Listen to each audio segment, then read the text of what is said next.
அஸ்ஸலாமு அலைக்கும் வரஹ்மத்துல்லாஹி வபரகாத்துஹு. பிஸ்மில்லாஹிர் ரஹ்மானிர் ரஹீம்.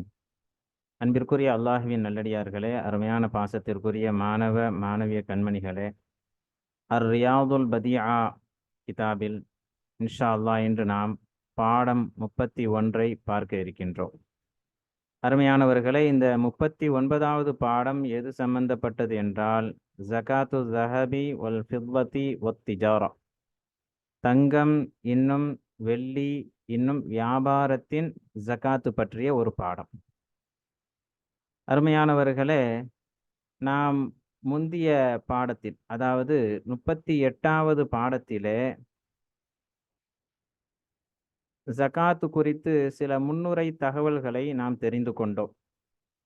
இதில் ரியாதுல் பதிஆ என்ற இந்த கிதாபினுடைய ஆசிரியர் இங்கு ஜகாத்து குறித்து முக்கியமாக 6 விஷயங்களை பேசுகின்றார்கள். ஆனால் ஜகாத்தில் நம்ம மொத்தம் 8 விஷயங்கள் தெரியணும் அப்படின்னு சொல்லி எல்லாம் நம்ம முந்திய பாடத்தில் தெரிஞ்சுக்கிட்டோம். ஆனால் ஒரு சில பாடங்களை முசன்னிஃப் அவர்கள் இங்கே சொல்லலை. ஏன் அப்படின்னா, ஆரம்பத்திலே சொன்னது போல் இது ஒரு சுருக்கமான ஒரு கிதாபு தான். அப்போ இதை மட்டும் படிச்சுட்டா மொத்த சட்டமும் நம்ம தெரிஞ்சுக்கலான்னு இல்லை. முக்கியமாக உள்ள சட்டங்களை மட்டுமே முசன்னிஃப் அவர்கள் இங்கே நமக்கு எடுத்து சொல்கின்றார்கள். அப்போ இந்த கிதாபு ஜக்காவில் முசன்னிஃப் அவர்கள் ஜஹபு தங்கத்தை பற்றி பேசுகிறாங்க, வெள்ளியை குறித்து பேசுகின்றார்கள், வியாபாரத்தினுடைய ஜக்காத்து பற்றி பேசுகிறாங்க, அஸ்ஸுரூ அஸ்ஸிமார் அதாவது பயிர்கள் மற்றும் கனி வகைகள் பழங்கள் பற்றி உள்ள ஜக்காத்து குறித்து பேசுகிறாங்க, அல் ஃபித்ர் ஜக்காத்துல் ஃபித்ர் இதை குறித்தும் இறுதியாக முசன்னிஃப் அவர்கள் நமக்கு விளக்கம் தருகின்றார்கள். அருமையானவர்களே, இன்று இன்ஷா அல்லாஹ் நம்ம தங்கம் மற்றும் வெள்ளி இன்னும் வியாபாரத்தினுடைய ஜக்காத்தை பற்றி தான் இங்கே நம்ம பார்க்க போகிறோம். இது ஒரு முக்கியமான பாடமும் கூட. இதனுடைய விளக்கம் சானா என்ன, மிஸ்கால்னா என்ன, இதை பற்றிலாம் உங்களுக்கு முந்தின பாடத்திலே நம்ம எல்லாம் தெளிவாக சொல்லிட்டோம். திர்ஹம்னா என்ன, அந்நகுது நாணயம் என்றால் என்ன. நாணயம் அப்படிங்கிறது அசல்ல திர்ஹம் தீனாருக்கு தான் சொல்லப்படும் என்றாலும் இப்போ நம்முடைய காலத்தில் உள்ள வழக்கு என்ன அப்படின்னா, பேப்பர்கள், அதாவது தாள், ரூபாய் நோட்டு அப்படின்னு சொல்கிறோம்ல, அவைகளையே நாணயமாகத்தான் பெயரிடப்படுகிறது. அவைகளுக்கு என்ன செய்யப்படுது, நாணயம் என்று பெயரிடப்படுகிறது. இதையும் நம்ம ஞாபகத்தில் வச்சுக்கிடணும். அதே போல் வஸ்குனா என்ன, வஸ்குடைய அளவு என்ன, ரித்துல் என்ன, இது எல்லாமே நம்ம முந்தைய பாடத்தில் தெரிஞ்சுக்கிட்டோம். ஏன்னா அது ரொம்ப தேவையானது என்பதனால உங்களுக்கு சில குறிப்பு தகவல்கள் முந்தைய பாடத்திலே சொல்லிவிட்டோம். இன்று நம்ம இந்த பாடத்தில் தெரிய வேண்டிய விஷயங்கள் என்ன அப்படின்னா, தங்கத்தினுடைய அளவு நிசாபு என்ன. தங்கம் சம்பந்தமாக வரும் பொழுது உங்களுக்கு 20 மிஸ்கால் என்று வருகிறது. 20 மிஸ்காலன், தங்கத்தால் மின ஸஹபில் ஹாலிஸ், பியூர் தங்கத்தில் இருந்து 20 மிஸ்கால் தங்கம் இருக்கணும். ஒரு மிஸ்காலுடைய அளவு என்ன அப்படின்னா 4.25 கிராம். இதான் ஒரு மிஸ்காலுடைய மதிப்பு. அப்போ 20 மிஸ்கால், 20 பெருக்கல் 4.25 பெருக்குனீங்கன்னா 85 கிராம் வருது. அப்போ 85 கிராம் என்பது உங்களுக்கு நிசாபு. இதுதான் நிசாபுடைய அளவு. 85 கிராம் ஒரு மனிதரிடத்தில் ஒரு ஆண்டு முழுவதும் இருக்கிறது என்று வைத்துக் கொள்ளுங்கள். 85 கிராம் வருஷத்தினுடைய தொடக்கம், உதாரணமாக முஹர்ரம் மாதம், உதாரணத்துக்கு ஒரு கணக்கு நான் உங்களுக்கு சொல்கிறேன். அதுக்காண்டி இந்த கணக்கு தான் அப்படின்னு சொல்லி நீங்கள் எடுத்துக்கொள்ளக்கூடாது. ஏன்னா கணக்கை பொறுத்தவரை ஒவ்வொருத்தனுடைய அந்த இருப்பு தொகையை பொறுத்து கணக்குகள் மாறுபடும். அப்போ முஹர்ரம் மாதத்தில் ஒருத்தருக்கு என்ன ஆகுது அப்படின்னு சொன்னால், முஹர்ரம் 1ல் பார்த்தீங்கன்னா அவருடைய கைவசத்தில் 85 கிராம் தங்கம் இருக்கிறது. 85 கிராம் தங்கம் இருக்கிறது என்று வைத்துக் கொள்ளுங்கள். அதே போல் அடுத்த முஹர்ரம் வரும் பொழுது அதே 85 கிராமோ அல்லது 85 கிராமை விட கூடவோ அவருக்கு என்ன செய்யுது, தங்கம் அவருடைய கைவசத்திலே இருக்கிறது என்றால், இப்போ இவர் ஷரியத்தினுடைய பார்வையில் இவர் ஒரு பணக்காரர், இவர் செல்வந்தர். அப்போ இந்த 85 கிராமுக்கு மட்டும் முதல்ல ருபுல் உஷுர், 10ல் 1, அதில் 4ல் 1 ஜக்காத்தாக அவர் கொடுக்க வேண்டும். 85 கிராமுக்கு ஜக்காத்து ருபுல் உஷ்ர் எவ்வளோ அப்படின்னா 2.125 கிராம். 2.125 கிராம் தான் ருபுல் உஷ்ர். இப்போ 85 கிராமோட கூட இருக்குது அப்படின்னு சொன்னோன்னா அதுக்கு பொதுவாக கணக்கு பார்த்து என்ன செய்யணும், ருபுல் உஷ்ர் கணக்கு எடுத்து நம்ம கொடுத்துக்கணும். ருபுல் உஷ்ர்னு சொல்லலாம், அல்லது 40ல் 1 என்றும் ஒரு கணக்கு இருக்கிறது அப்படின்னு சொல்லிக்கலாம். ஹைர், இது தங்கம் குறித்து நம்ம தெரிந்து கொண்ட விஷயம்.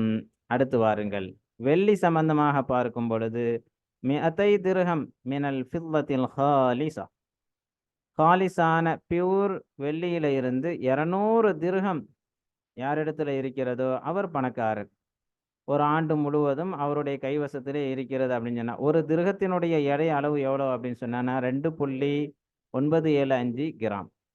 அப்போ 200 2.975 கிராமோடு நம்ம பெருக்கணும் அப்படின்னா 595 கிராம் நமக்கு வெள்ளியினுடைய மதிப்பாகுது, நிசாபு. அப்போ 595 கிராம் மதிப்புள்ள வெள்ளி ஒருவருடைய கைவசத்திலே ஆண்டு முழுவதும் இருந்தது என்றால் அதில் ருபுல் உஷுர் 10ல் 1 அதன் 4ல் 1 பகுதி எடுத்து ஜக்காத்தாக கொடுக்கணும். அதனுடைய எடை அளவு எவ்வளோ அப்படின்னா 14.875 கிராம். அப்போ 14.875 கிராம்ங்கிறது 595 கிராமுக்கு இங்கே வந்து மதிப்பிடப்பட்டிருக்குது. இப்போ ஒருத்தருடைய கைவசத்தில் வந்து 595 கிராமை விட அதிகமாக வெள்ளி இருக்கிறது அப்படின்னா அப்போ அதில் ருபுல் உஷுர் நம்ம கணக்கு எடுத்துக்கொள்ள வேண்டும். ஹைர், அப்போ இங்கே உங்களுக்கு வந்து தங்கத்துக்கான ஜக்காத்துடைய அளவும் சொல்லப்பட்டிருக்குது, வெள்ளிக்கான ஜக்காத்துடைய அளவும் சொல்லப்பட்டிருக்கு. ஆனால் அருமையானவர்களே, இன்னொரு விஷயம் நீங்கள் கவனத்தில் கொள்ளணும். எல்லாருடைய கையிலையும் அதிகமாக தங்கமாகவோ அல்லது வெள்ளியாகவோ இருக்குமா என்றால் இருக்காது. தங்கமாகவோ அல்லது வெள்ளியாகவோ இருக்குமா என்றால் இருக்காது. பெரும்பாலும் உங்களுக்கு நாணயமாகத்தான் இருக்கும். நாணயம் என்பது தங்கம் வெள்ளியினுடைய ஒரு மறு உருவமாக திகழ்கிறது. அப்போ தங்கம் வெள்ளிக்கு என்ன சட்டம் வருதோ இதே சட்டம் எதற்கும் வரும், நாணயத்துக்கும் வரும். அதனால் அதையும் நீங்கள் தெரிந்து கொள்ளுங்கள். அதற்கு முன்னதாக ஒரு சின்ன ஒரு சட்டம், அதாவது கிதாபில் வருது இந்த இபாரத், உமாசாத அலா தாலிக ஃபபி ஹிசாபிஹி அப்படின்னு ஒரு இபாரத் வரும். அப்போ அதனுடைய விளக்கத்தை நீங்கள் எப்பவுமே தெரிஞ்சுக்கங்க. ஒமாசாத அலா தாலிக ஃபபி ஹிசாபிஹி என்றால் நிசாபை விட அதிகமானால் அவைகளிலும் ருபுல் உஷ்ர் கணக்கிட வேண்டும். அவைகளுக்கு வருடம் பூர்த்தியாகுதலை பார்க்கப்படாது. நிசாபை விட அதிகமாகும் பொழுது நமக்கு வந்து நிசாபு தான் மெயின்.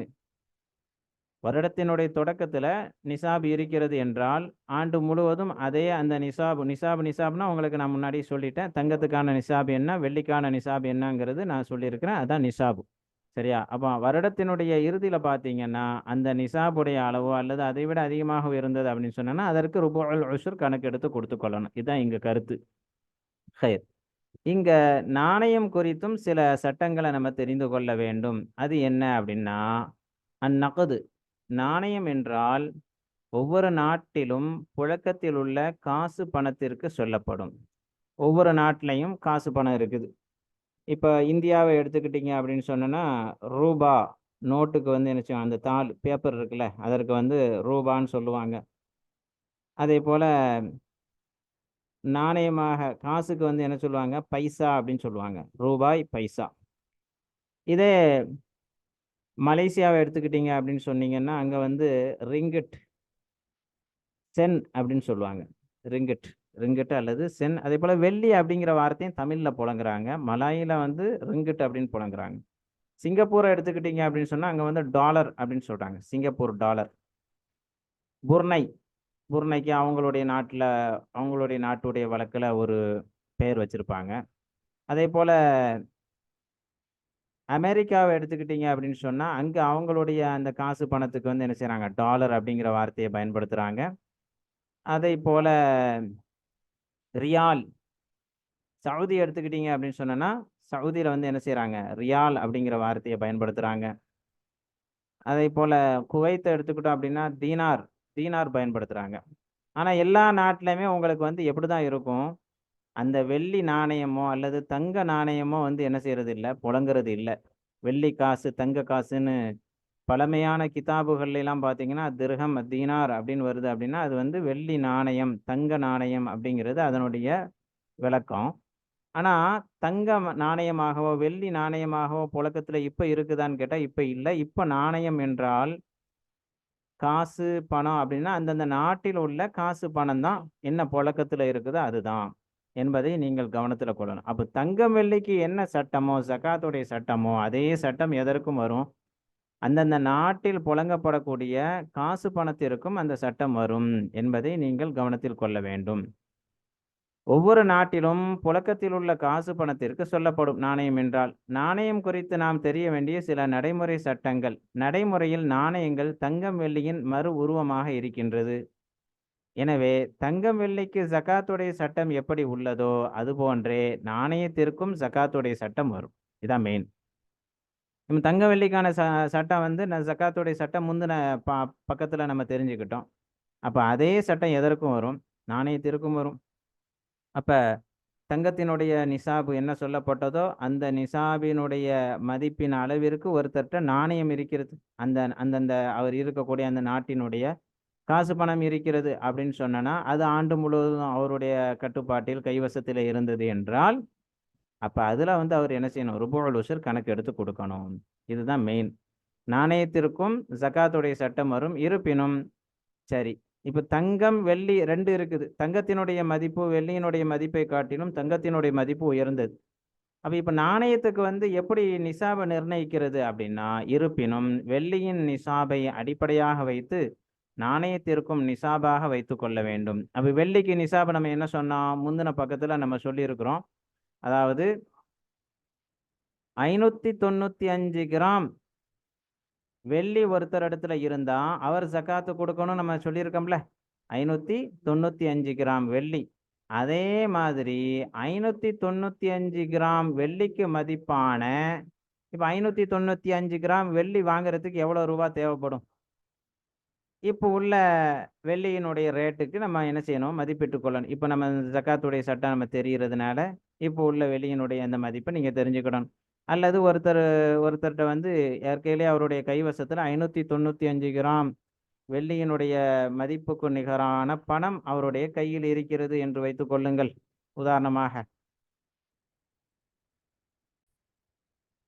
உதாரணத்திற்கு இப்போ வந்து 1 கிராம் வெள்ளியினுடைய மதிப்பு ஒரு 80 ரூபாய் அப்படின்னு சொல்லி வச்சுக்கிட்டீங்கன்னா அப்போ 595 கிராம் வெள்ளிக்கான மதிப்பு வந்து உங்களுக்கு என்ன செய்யும், அதனுடைய சட்டம் தெரிந்துவிடும். கிட்டத்தட்ட உங்களுக்கு வந்து என்ன ஆகுது, அதாவது 595 கிராம் வெள்ளிக்கு 47,600 ரூபான்னு வருது. அப்போ ஒரு 50,000 ரூபாய் 50,000 ரூபாய் ஒருத்தருடைய கைவசம் இருக்கிறது. 50,000 ரூபாய் அவருடைய கட்டுப்பாட்டிலேயே இருக்கிறது. எந்த அளவிற்கு என்றால் ஆண்டு முழுவதும் அவருடைய கைவசம் இருந்தது அப்படின்னா இந்த 50,000 ரூபாய்க்கு ருபுல் உஷுர் அல்லது 40ல் 1 10ல் 1 அதன் 4ல் 1 அப்படின்னா 1 அல்லது இப்படி எடுத்துக்கோங்க 40ல் 1 ருபுல் உஷுர் அவர் என்ன செய்யணும், ஜகாத்தாக கொடுக்கணும். 50,000 ரூபாயை விட ஒருத்தருடைய கைவசத்துல அதிகமாக பணம் இருந்தது. 1 லட்சமா இருந்துச்சு, 2 லட்சமா இருந்துச்சு, 10 லட்சம் அவருடைய கைவசத்திலேயே ஆண்டு முழுவதும் இருந்தது அப்படின்னு சொன்னா அப்ப அந்த 10 லட்சத்துக்கு அவர் என்ன செய்யணும், நாணயத்தினுடைய ஜகாத் என்ற அடிப்படையில். ஏன்னா அவர் அந்த 10 லட்சம் ரூபாய் அப்படிங்கிறது தங்கமாகவோ வெள்ளியாகவோ இல்லை, அவருடைய கையில வந்து அது பணமா தான் இருக்குது. பணத்துக்கு ஜகாத் எப்படி அப்படின்னு கேட்டோன்னா வெள்ளி தங்கத்துக்கு ஜகாத் எப்படியோ அதே சட்டம்தான் உங்களுக்கு வந்து என்ன செய்யும், பணத்திற்கும் சட்டம் வரும். அந்த ஜகாத்துடைய சட்டம் தான் வரும். அதை தான் நம்ம அங்க வந்து திரும்ப திரும்ப வலியுறுத்தி சொல்றோம். வெள்ளியினுடைய நிசாபுல இருந்து அவர் விரும்பினா பணம் அதிகமாயிடுச்சு, அப்ப 50,000 ரூபாய் அப்படின்னு சொல்லி நம்ம நிசாபு நிர்ணயிச்சிருக்கிறோம். இப்போ அவரிடத்துல வந்து பணம் அதிகமாகி விட்டது அப்படின்னு சொன்னா அவர் என்ன செய்யலாம், அப்போ நிசாபை வந்து அவர் மாத்திக்கலாம், தங்கத்தினுடைய நிசாபாக மாத்திக்கலாம். ஒன்றும் அதுல வந்து ஒன்றும் ஏற்றத்தாழ்வுகள் பெரிய அளவுல ஒன்றும் வித்தியாசம் வந்துட போறது இல்லை. ஹயர். அப்ப இந்த சட்டத்தை நீங்க நல்லா புரிஞ்சிருப்பீங்க அப்படின்னு நான் நினைக்கிறேன். அதே போல தங்கம் வெள்ளிக்கு எப்படி ஹவுல், அதாவது ஆண்டு முழுவதும் அவருடைய கைவசம் இருக்கணும் அந்த நிசாப் அப்படின்னு சொன்னோமோ அதே போலதான் காசு பணம் நாணயத்திற்கும் வருடம் பூர்த்தியாகுதல் சட்டமும் அவ்வாறு தான். அவ்வாறு தான்னா என்ன, தங்கம் வெள்ளிக்கு எப்படி வருடம் பூர்த்தியாகுதல் அப்படிங்கிற சட்டம் இருக்குதோ அதே போல இதுலையும் அவருடைய கைவசத்துல 50,000 ரூபாய் இருந்துச்சு வருஷம் ஆரம்பத்துல. ஆனா வருட இறுதியில பாத்தீங்கன்னா 5 லட்சமாக ஆகிவிட்டது அப்படின்னு சொன்னா, இந்த 5 லட்சத்திற்கும் அவர் என்ன செய்யணும்? ருபுல் உஷ்ர், அதாவது 40 பங்காக பிரித்து 40 ஒரு பகுதியை மட்டும் என்ன செய்யணும்? அவர் ஜகாத்தாக கொடுத்து கொள்ள வேண்டும். இது இங்க நம்ம தெரிய வேண்டிய ஒரு முன்னுரை தகவல். அதே போல முசன்னிப் அவர்கள் இன்றைய பாடத்துல வந்து உங்களுக்கு 3 விஷயங்கள் குறித்து பேசுகின்றார்கள். ஒன்று ஜகாத்து ஜஹபி, மற்றொன்று ஜகாத்துல் ஃபில்லா, தங்கத்தினுடைய ஜகாத், வெள்ளியினுடைய ஜகாத், மூன்றாவது ஜகாத்து திஜாரா, வியாபாரத்தினுடைய ஜகாத். இப்படி மூன்று விஷயங்களை குறித்து தான் இன்றைய பாடத்துல முசன்னிப் அவர்கள் நமக்கு விளக்கம் தருகின்றார்கள். இப்போ தங்கம் வெள்ளியினுடைய ஜகாத்து நீங்க ஓரளவு தெரிஞ்சிட்டீங்க. வியாபாரத்தினுடைய ஜகாத்தை எடுத்துக்கிட்டீங்க அப்படின்னு சொன்னா, முசன்னிப் அவர்கள் இங்க என்ன செய்றாங்க? உங்களுக்கு வியாபாரத்தினுடைய ஜகாத்தை கொஞ்சம் விரிவாக நமக்கு விளக்கம் தருகின்றார்கள். அதை வந்து 2 வகையா பிரிக்கிறாங்க. அதை வந்து என்ன செய்றாங்க? 2 வகையாக பிரிக்கின்றார்கள். கிட்டத்தட்ட உங்களுக்கு வந்து அதுல வந்து ஒரு 3 சூரத்துல வந்து என்ன செய்றாங்க? உங்களுக்கு அந்த வியாபாரத்தினுடைய ஜகாத்தை பத்தி விளக்கம் தருகின்றார்கள். முதல் விஷயம் என்ன அப்படின்னு சொன்னனா, ஒருவர் வியாபாரியாக ஆகிவிட்டார் அப்படின்னு சொன்னனா, அவர் எந்த மாதிரி வியாபாரம் செய்தால் ஹலாலான வியாபாரமாக இருக்க வேண்டும் ஒன்று. அந்த ஹலாலான வியாபாரம் சாதாரணமான ஒரு ஹக்கீரான அற்பமான ஒரு வியாபாரமாக இருந்தாலும் சரி. உதாரணமாக ஒரு பேப்பர் விற்பனைன்னு வைங்க. ஒரு பேப்பர் விற்பனை சம்பந்தப்பட்ட ஒரு வியாபாரமாக இருக்கிறது. சாதாரண பழைய இரும்பு இதை மாதிரி உள்ள ஒரு வியாபாரம் தான். எப்படி இருந்தாலும் சரி, மொத்தத்தில் அவர் ஆண்டு இறுதியிலே அவருடைய அந்த வியாபார பொருட்களுக்கெல்லாம் விலை மதிப்பிட்டு, அது நிசாபை அடைந்திருந்தது என்றால் வியாபார பொருளை வந்து அவர் என்ன செய்யணும்? விலை மதிப்பிடணும்.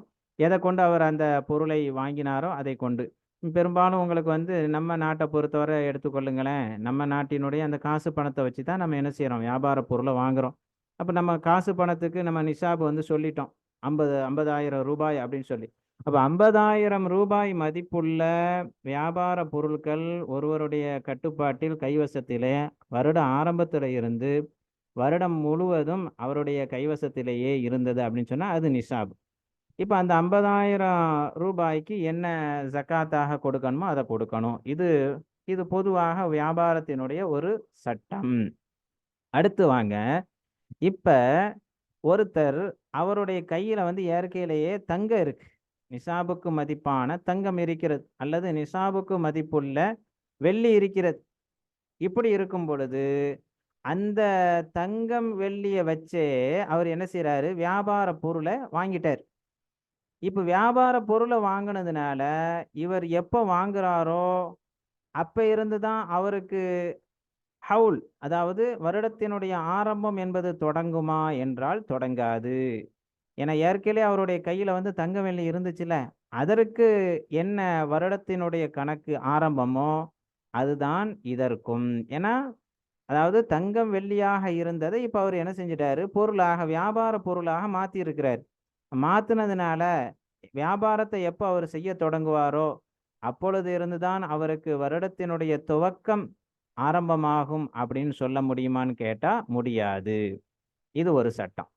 இன்னொரு விஷயம் பாருங்க, நிசாபை விட குறைவாக உள்ள அவரிடத்துல உள்ள பயன்பாட்டுக்காக, சேமிப்புக்காக, வீட்டினுடைய பயன்பாட்டிற்காக வேண்டி உள்ள சில சாமான்கள், தட்டுமுட்டு சாமான்கள் அப்படின்னு சொல்லுவாங்க.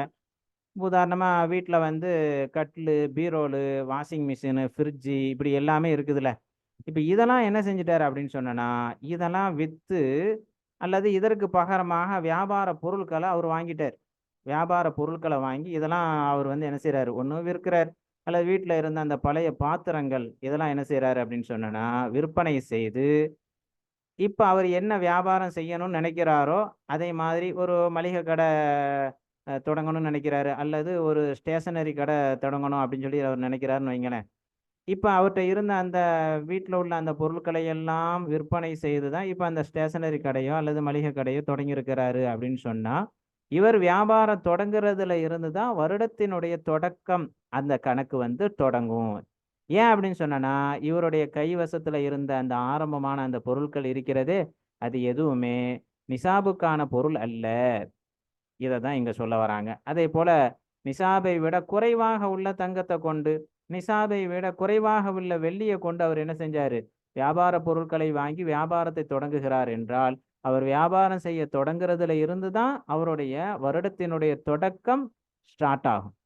இதை தான் இங்கே சொல்கிறாங்க. மொத்தத்தில் 3 விஷயம்: தங்கத்திற்கான ஜகாத், வெள்ளிக்கான ஜகாத், வியாபாரத்திற்கான ஜகாத். வாருங்கள் இப்பொழுது நாம் கிதாபுடைய இபாரத்தை படிக்கலாம். கிதாபு ஜகாத்தி, ஜகாத்துடைய தொகுப்பு.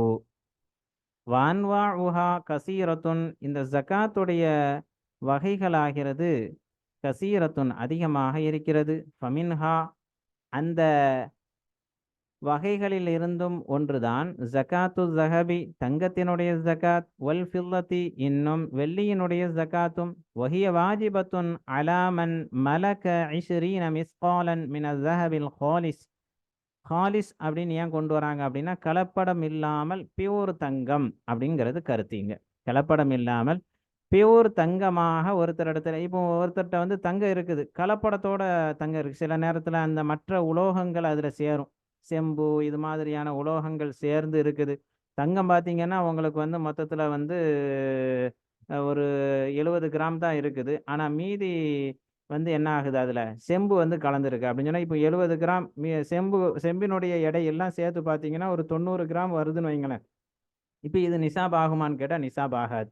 அதனால தான் ஜஹபுல் ஹாலிஸ், அதே போல் ஃபில்லத்துல் ஹாலிஸ் அப்படிங்கிற ஹாலிஸா என்ற அந்த வார்த்தையை கொண்டு வருவாங்க. அப்போ பியூர் தங்கத்தில் இருந்து 20 மிஸ்கால் அப்படின்னு சொன்னோன்னா, இதனுடைய அளவு எல்லாமே உங்களுக்கு முந்தைய பாடத்தில் சொல்லப்பட்டிருக்குது. இது ஒரு எடை அளவு, கலஞ்சு என்றும் சொல்லுவார்கள் இதற்கு.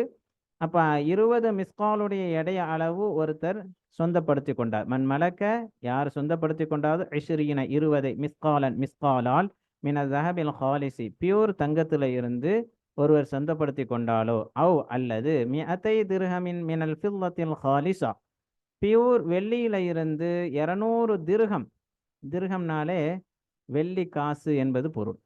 200 திர்ஹத்தை யார் சொந்தப்படுத்தி கொண்டாரோ, வஹாலல் ஹவுலு, இன்னும் அந்த ஆண்டும் சுழன்றது, திரும்பி வந்தது.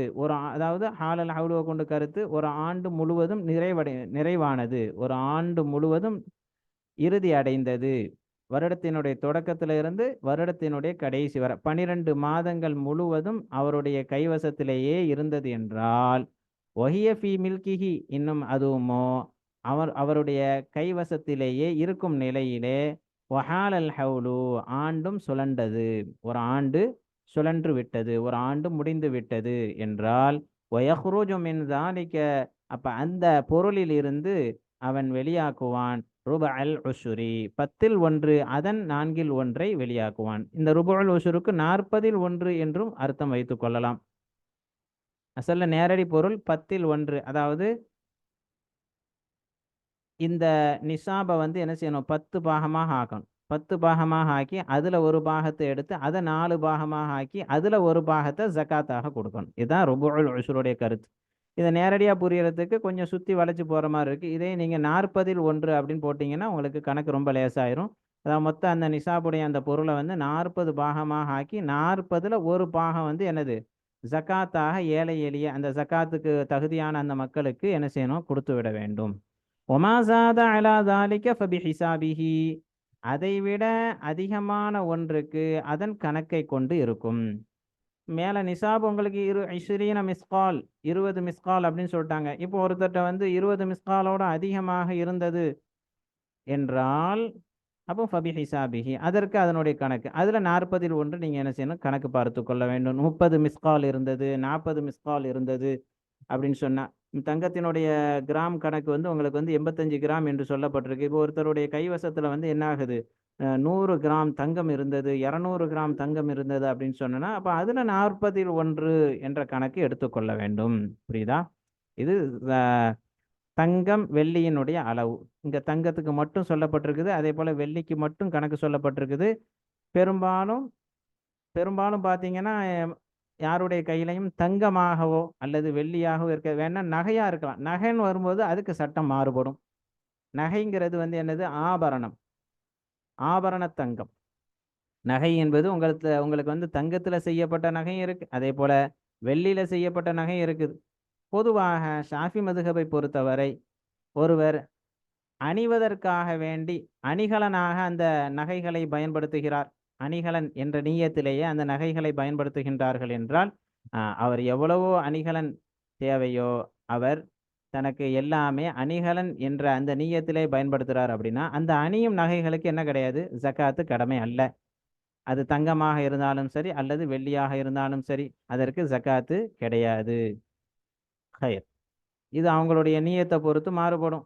இதே சமயத்தில் நீயத்தில் வந்து அவர் என்ன செய்கிறாரு, இப்படி இப்படி ஒரு சட்டம் இருக்கிறதுனால அவர் வந்து என்ன செய்கிறாரு, அப்போ அணிகலனாக நம்ம வைத்துக்கொள்ளலாம், அந்த நீயத்தில் வச்சுக்கலாம் அப்படின்னு சொன்னோன்னா அது நல்ல ஒரு பண்பல்ல. தேவைக்கு எவ்வளவு எவ்வளவு வேண்டுமானாலும் என்ன செய்யலாம், ஆகுமாக்கப்பட்ட அந்த அணிகலன். அதுவும் யாருக்கு, பெண்களை பொறுத்தவரை. ஆண்களுக்கு வந்து என்ன கிடையாது, அணிகலன் என்பது கிடையாது.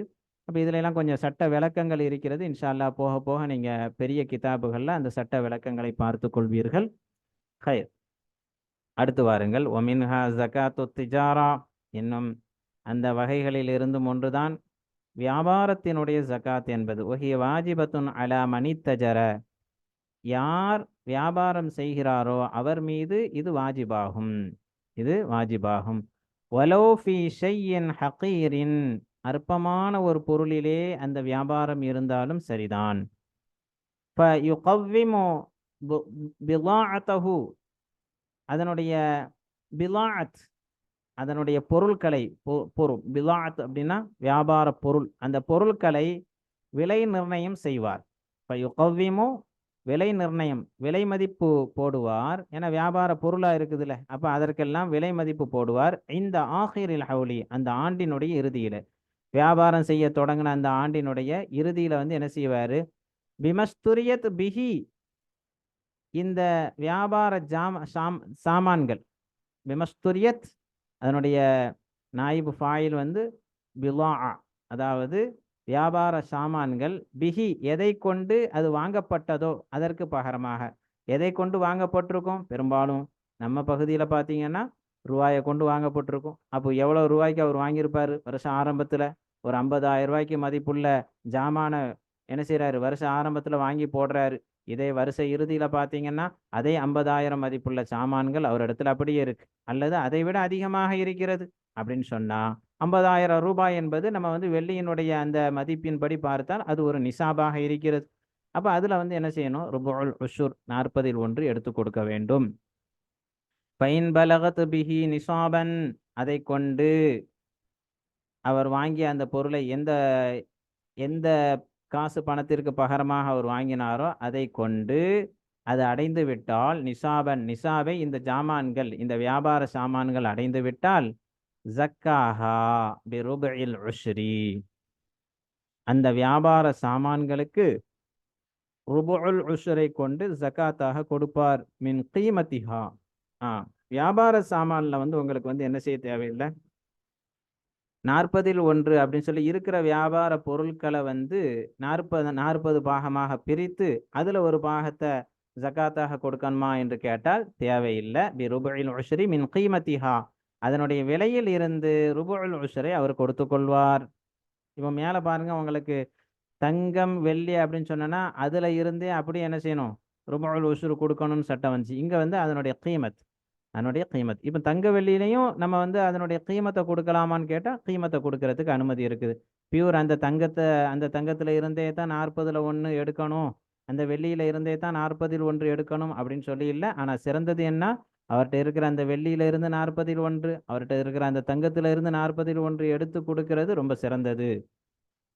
அதனுடைய விலை மதிப்பிட்டு அந்த நேரத்தில் சூழ்நிலைக்கு ஏற்ப மார்க்கெட் ரேட் என்னவோ அதன்படி அவர் வந்து என்ன செய்கிறாரு, அதை விலை மதிப்பிட்டு அந்த காசு பணத்தை அவர் ஜக்காத்தா கொடுத்தாலும் அதுவும் ஜக்காத்து கூடிவிடும். ஓ இல்லா பலா ஜக்காத்த ஃபீஹா, அப்படி அது நிசாபை அடையவில்லை என்றால், ஓ இல்லா என்றால் அதாவது அவர் விலை மதிப்பு போட்டதில் அது நிசாபை அடையவில்லை என்றால் ஃபலா ஜக்காத்த ஃபீஹா, அப்போ அதில் எந்த ஜக்காத்தும் கிடையாது.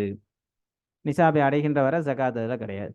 சும்ம, இங்கே இருந்து தான் அந்த 2 சட்டங்களை முசன்னிஃப் அவர்கள் எடுத்து சொல்கின்றார்கள். அந்த 2 சட்டம் என்ன, அதாவது அவர் வியாபார பொருட்களை வந்து எப்படி வாங்குறாரு, அவரிடத்துல இருந்து இயற்கையிலே அவர் கையில இருந்த அந்த தங்கம் வெள்ளி நிசாபை அடைந்த அந்த தங்கம் வெள்ளிக்கு பகரமாக அவர் என்ன செய்றாரு, அவர் வந்து வியாபார பொருளை வாங்குறாரு அப்படின்னு சொன்னனா, இப்ப அந்த வெள்ளி தங்கத்துக்கு என்ன ஆண்டு தொடக்கமோ அதுதான் இங்கேயும் கணக்கு வரும். அப்ப இவர் வியாபார பொருளை வாங்கினதுனால இங்க இருந்து உங்களுக்கு திரும்ப புதுசா ஆண்டு வந்து என்ன ஆகாது, ஸ்டார்ட் ஆகாது. அததான் இங்க சொல்றாங்க. சும்ம இன் மலக்க மால திஜாரத்தி, அந்த வியாபாரத்தின் பொருளை அவர் கைப்பற்றினால், பிஐனி நிசாபின், நிசாபுடைய அந்த ஐன் அப்படியே உள்ள அந்த அசல் பொருள். ஐன் அப்படின்னு சொன்னா இங்க வந்து என்ன கருத்து, அசல் பொருள் அப்படின்னு அர்த்தம். அப்போ நிசாபுடைய அந்த ஐன் அசல் பொருளை கொண்டே, எப்படி நிசாபுடைய ஐன் அசல் பொருள் என மின் தஹபின் அவ் ஃபில்லத்தின், தங்கத்திலிருந்தோ அல்லது வெள்ளியிலிருந்தோ அந்த நிசாபினுடைய அசல் பொருளுக்கு பகரமாக அப்படி என்ன செய்றாரு, அதை திஜாரத்துடைய பொருளாக மாற்றி விட்டார். திஜாரத்துடைய பொருளாக அவர் தன்னுடைய கைவசப்படுத்தி கொண்டார். அவ் அல்லது பிஅகல்லின் மின் நிசாபின், அல்லது நிசாபை விட குறைவாக உள்ள அந்த பொருளை கொண்டு, குறைவாக உள்ள அந்த பொருளை கொண்டு அவர் என்ன செய்றாரு, இந்த வியாபாரத்தினுடைய பொருளை அவர் கைப்பற்றி கொண்டால், ஆனால் அதே சமயத்தில் ஒஃபி மில்கிஹி தமாமுஹு, அவருடைய கைவசத்திலே அந்த பொருள் தமாமாக ஆகிவிட்டது. ஒஃபி மில்கிஹி தமாமுஹு அப்படின்னு சொன்னா, அந்த பொருள் அவருடைய கைவசத்திலே முழுமையாக ஆகிவிட்டது, நிசாபை அடைந்து விட்டது, நிசாபை அடைந்து விட்டது என்பது இங்க கருத்தாகும். இந்த அகல்லும் மின் நிசாப் அப்படிங்கிறதுக்கு ஒரு சூரத்து கொடுத்தா நல்லா இருக்கும். அதாவது அவர்கிட்ட நிசாபை விட குறைவான தங்கம் கொஞ்சம் இருக்குது, நிசாபை விட குறைவான ஃபித்தா வெள்ளி இருக்கிறது. வெள்ளியையும் தங்கத்தையும் போட்டு அவர் என்ன செய்றாரு, வியாபார பொருளை அவர் வாங்கினார். ஆனா ஒஃபி மில்கிஹி, இப்ப அந்த வியாபார பொருளினுடைய மதிப்பு பார்த்தீங்கன்னா தமாமுஹு, தமாமாயிற்று. நிசாபுக்கு தமாமுஹுனா என்ன அர்த்தம், நிசாபுக்கு தமாமாக ஆகிவிட்டது. இப்போ நம்ம வந்து என்ன போட்டோம், அதாவது நக்குது நாணயத்துக்கான நிசாபுடைய மதிப்புன்னு சொல்லி பார்த்தோன்னா உங்களுக்கு 50,000 ரூபாய். ஆனா இப்போ வியாபார பொருட்களை பார்த்தால் அவருடைய கையில வந்து என்ன இருக்குது, 50,000 ரூபாய் தான் இருக்கிறது என்றால், அப்ப இந்த தங்கம் வெள்ளி அவருடைய கையில எப்ப இருந்து வந்ததோ, தங்கம் வெள்ளி எப்பொழுது இருந்து அவருடைய கையில் வந்ததோ அப்ப இருந்தே இவருக்கு வருடத்தினுடைய தொடக்கம் தொடங்கிவிடும். உதாரணமாக முஹர்ரம் மாதம் பார்த்தீங்க அப்படின்னா இவரிடத்துல கொஞ்சம் தங்கம் இருக்குது, அதே முஹர்ரம் மாதத்துல இவரிடத்துல கொஞ்சம் வெள்ளி இருக்குது. ஆனா நிசாபையோட குறைவு. நிசாப் அளவு அப்படின்னு சொன்னா அந்த சூரத்து ஈஸியா நம்ம புரிஞ்சிடலாம். நிசாபோட குறைவுக்கு தான் இப்போ வந்து ஒரு சூரத்து இங்க தரப்படுது. அதே ஒரு 4 மாசம் கழிச்சு இப்ப அவர் என்ன செய்யறாரு, ஒரு வியாபாரத்தை தொடங்கலாம்னு நினைக்கிறாரு. 4 மாசம் கழிச்சு முஹர்ரம், சஃபர், ரபியுல் அவ்வல், ரபியுல் ஆஹிர், ஜமாதில் அவ்வல், ஜமாதில் அவ்வளுடைய அந்த மாசத்துல அவர் என்ன செய்யறாரு, கையில இருந்த அந்த கொஞ்சம் தங்கத்தையும் கொஞ்சம் வெள்ளியையும் அவர் என்ன செய்யறாரு, வித்து அதற்கு பகரமாக வியாபார பொருள் வாங்கிட்டார். மாலு திஜாரா, வியாபார பொருளை அவர் சொந்தப்படுத்தி கொண்டார். இப்ப அந்த வியாபார பொருளினுடைய விலை மதிப்பு எவ்வளவு அப்படின்னு கேட்டா 50,000 ரூபாய். இப்ப 50,000 ரூபாய் என்று வரும் பொழுது, இப்ப இதற்கான வருடத்தினுடைய தொடக்கம் என்பது இந்த ஜமாதில் அவ்வல்ல இருந்து தொடங்குமா அல்லது முஹர்ரத்துல இருந்து தொடங்குமா என்று கேட்டால் முஹர்ரம் மாதத்துல இருந்து தொடங்கும். அதை தான் இங்க சொல்றாங்க, ஃபஅவ்வலுல் ஹவ்லி மின் ஹீனி மில்கின் நக்தி, அந்த நாணயத்தை அவர் சொந்தப்படுத்தி கொண்ட சமயத்தில் இருந்தாக இருக்கும். ஃபஅவ்வலுல் ஹவ்லி, எனவே ஆண்டினுடைய தொடக்கமாகிறது மின் ஹீனி மில்கின் நக்து. நக்து அப்படின்னு சொல்லி இங்க பொதுவா இருக்குது. நக்து என்பது உங்களுக்கு தங்கத்தையும் எடுத்துக்கொள்ளும், வெள்ளியும் எடுத்துக்கொள்ளும். அதே போல இந்த தங்கம் வெள்ளிக்கு பகரமாக அந்தந்த நாட்டில் எது நாணயமாக புழங்கப்படுகிறதோ, காசு பணமாக இருக்கிறதோ அதுவும் நக்குதுல வரும்.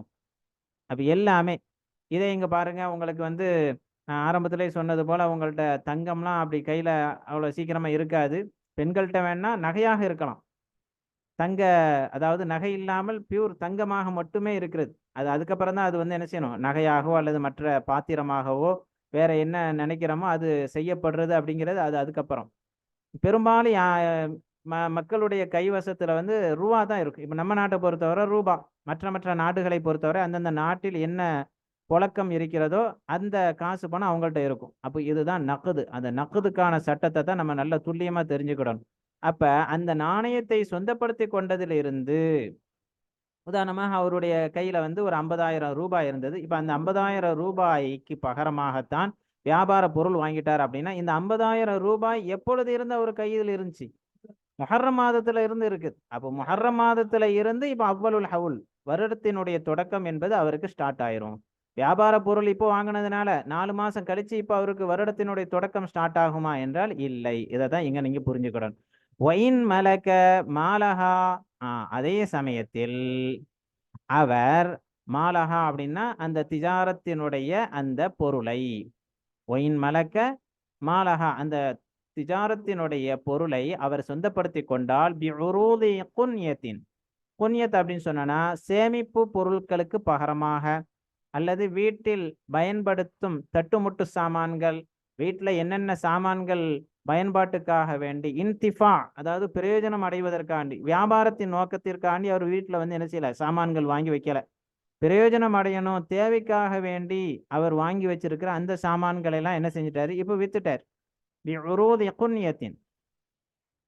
சேமிப்புக்காக வேண்டியுள்ள அந்த சாமான்களுக்கு பகரமாக இப்பொழுது வியாபார பொருளை அவர் வாங்கினால், அவு பி தஹபின் அவு ஃபில்லத்தின் அகல்லிம் மின் நிசாபின், நிசாபை விட குறைவாக உள்ள தங்கத்தை கொண்டோ அல்லது நிசாபை விட குறைவாக உள்ள வெள்ளியை கொண்டோ அதற்கு பகரமாக அவர் அந்த வியாபார சாமான்களை அவர் வாங்கினால், ஒலைஸ ஃபீ மில்கிஹி தமாமுஹு, இப்போ அவர் வாங்கிய அந்த சாமான்களும் வியாபார சாமான்களும் தமாமாக ஆகவில்லை. தமாமாக ஆகவில்லை அப்படின்னா நிசாபை அடையவில்லை என்பது பொருள். ஒலைஸ ஃபீ மில்கிஹி தமாமுஹு, அதனுடைய பரிபூரணம் அவருடைய கைவசம் இல்லை என்றால் அவ்வலுல் ஹவுலி, அப்ப இந்த சூரத்துல வந்து வருடத்தினுடைய தொடக்கம் என்பதாகிறது யௌம பத் இத்திஜாரா, அந்த வியாபாரத்தை தொடங்கும் நாளில் இருந்தாக இருக்கும். அப்போ அவர் எப்போ அது வாங்குறாரோ, அந்த பொருளை வாங்கி விற்பனை வியாபாரத்தை தொடங்குறாரோ அப்போ இருந்து இவருக்கு வந்து என்ன ஆகும், ஸ்டார்ட் ஆகும். அவர்கிட்ட யாருக்கையே தங்கம் இருந்துச்சே, அவர்கிட்ட வெள்ளி இருந்துச்சே அப்படின்னு சொல்லி இதை பார்க்க வேண்டிய அவசியம் இல்லை. இப்படி 2 சூரத்தாக உங்களுக்கு பிரிக்கிறாங்க. ஹைர், அல்ஹம்துலில்லாஹ். அருமையானவர்களே, மொத்தத்தில் முக்கியமாக நிசாபு கவனிக்கணும். தங்கத்தினுடைய ஜக்காத்தா இருந்தாலும் சரி, வெள்ளியினுடைய ஜக்காத்தாக இருந்தாலும் சரி, அல்லது காசு பணம் என்ற அந்த நாணயத்தினுடைய ஜக்காத்தாக இருந்தாலும் சரி, அதே போல வியாபாரத்தினுடைய ஜக்காத்தாக இருந்தாலும் உங்களுக்கு நிசாப் அதில் கவனிக்கப்படும். இரண்டாவது ஹவுலானுல் ஹவுல் அப்படின்னு சொல்லுவாங்க. வருடத்தினுடைய சுழற்சி ஆண்டினுடைய தொடக்கத்துல இருந்து ஆண்டினுடைய இறுதி வரைக்கும் என்ன செய்யணும், அவரிடத்துல இருக்கணும். ஆனா வியாபாரத்தை பொறுத்தவரை ஆண்டினுடைய இறுதியில் மட்டும் என்ன செஞ்சா போதும், கணித்தால் போதும். சரி, இது ஜக்காத் சம்பந்தமாக நம்ம அறிய வேண்டிய முக்கியமான சில சட்டங்கள். இன்ஷா அல்லாஹ் ஜக்காத்து பற்றி இன்னும் சில விவரங்களை நம்ம அடுத்த பாடத்தில் பார்க்கலாம். வாஹிரு தாவானா அனில் அல்ஹம்துலில்லாஹி ரப்பில் ஆலமீன். அஸ்ஸலாமு அலைக்கும் வரஹ்மத்துல்லாஹி வபரகாத்துஹு.